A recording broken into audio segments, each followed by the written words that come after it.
Like when my parents used to ask me like what I wanted to be when I grew up when I was a kid I would always say I wanted to be a T-Rex. My name is Patrick, also known as the Happy Joy. Happy, happy, joy, joy, happy, happy, joy, joy.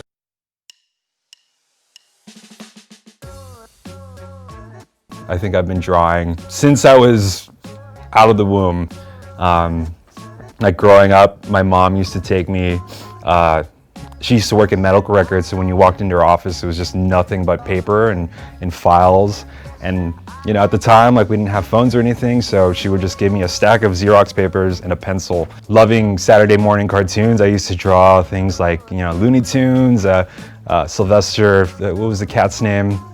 That's Sylvester Stallone, but yeah, Bugs Bunny was like one of my favorite things to draw.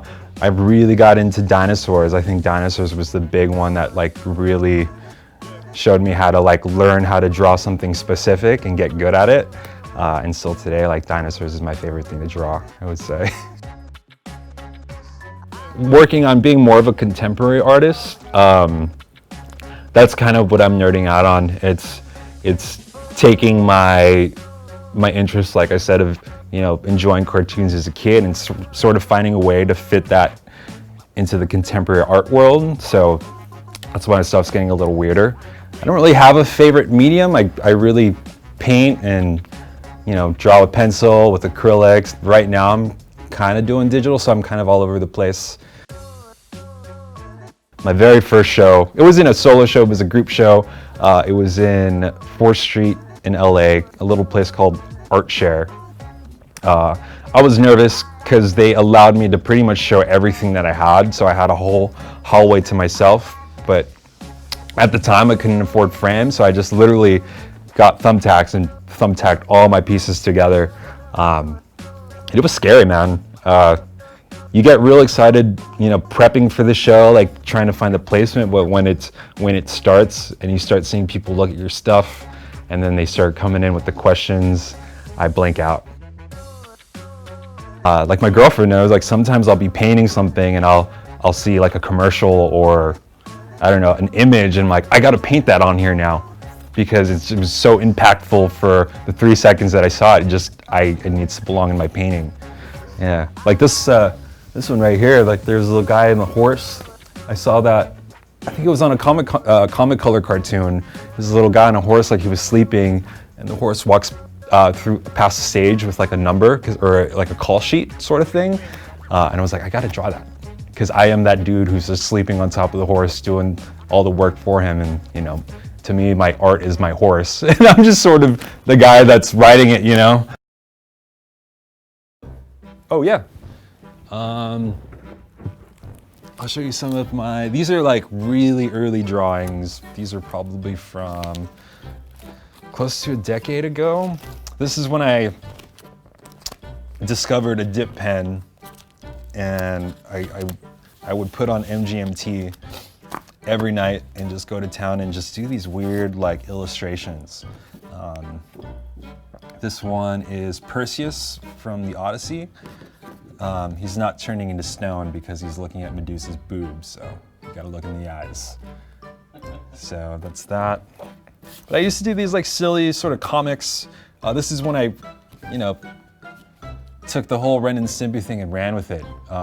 Like that whole idea of taking something innocent and kind of making it a little raunchy. This is a guy throwing up, and his throw up is also throwing up, and that throw up is also throwing up, so it's a bad party. Monsters.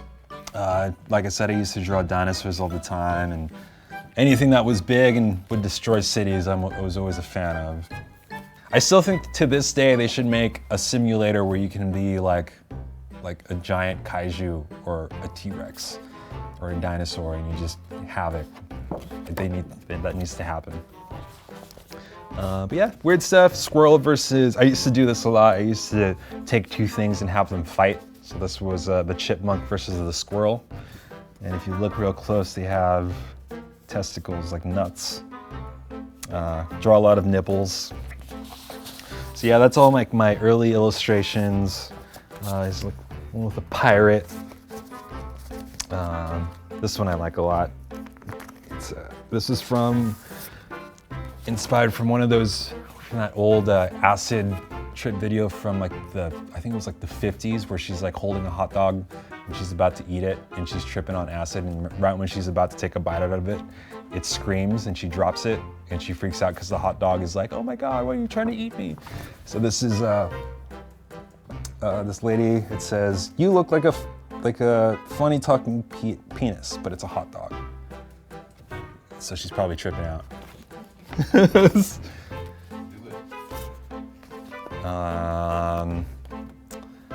This one I did after, I think this was like after a breakup. It was like, you won't find love at the bottom of the bottle. Emo. This one's another one of my favorites. It's this guy taking off his mask and he's saying, I'm happy for you, but really on the inside, he's just burning hell in his head. So a lot of bright colors, very dark undertones. And then there's this guy this is a two-piece too. Actually, that's part of that series. There's a sad clown who's trying to make a banana laugh, but the banana doesn't think he's funny.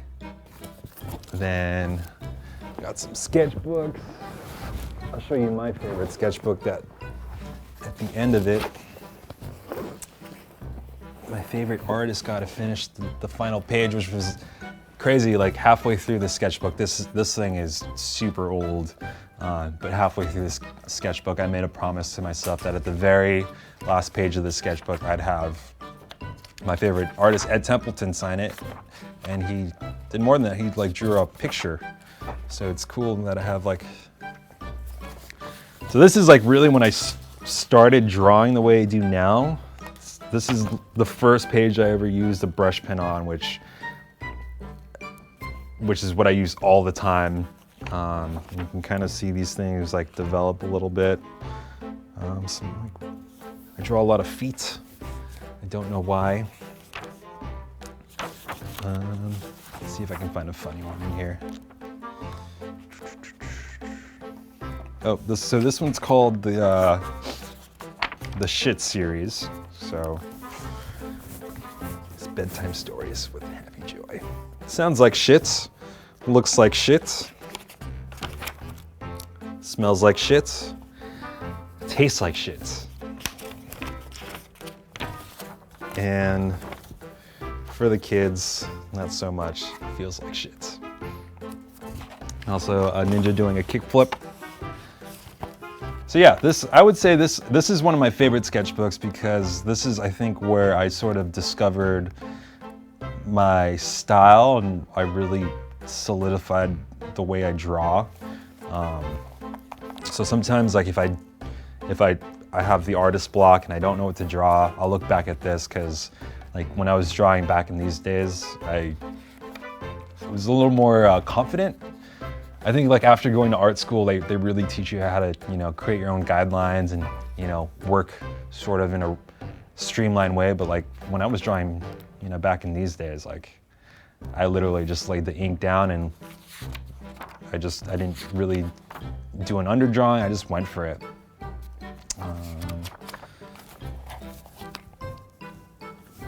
The first, actually the funny story, like the first show I ever did at that art share gallery, I knew I did a good job because the security guard afterward was like, hey man, I really like your artwork, but like one question, why do all your characters have dick noses?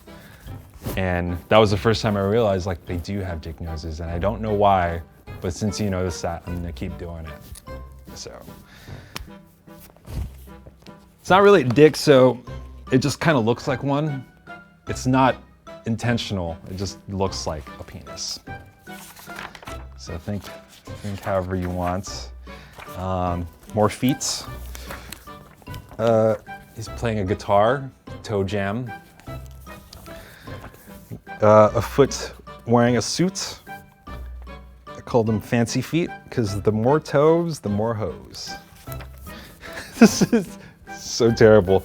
And this one, he's a little saying right here, says, the floor looks good on you. Because that's where feet belong. Another foot one. Your breath is, Your breath is kicking. A da-dum-ch. But yeah, this, I don't know, sometimes like I think I take my work too seriously. The more I do it, I try to, you know, do a good job. But like looking at this stuff, it's like, it's nice being able to see like the times you had fun with it, and it really loosens me up. These are some guys pretending to be dinosaurs. That's what I wanted to be when I grew up, was a human T-Rex hybrid. And yeah, also one of my other favorite ones. I actually redid this one. Do you think the iPad would be able to show on here? So I'll show you something before and after.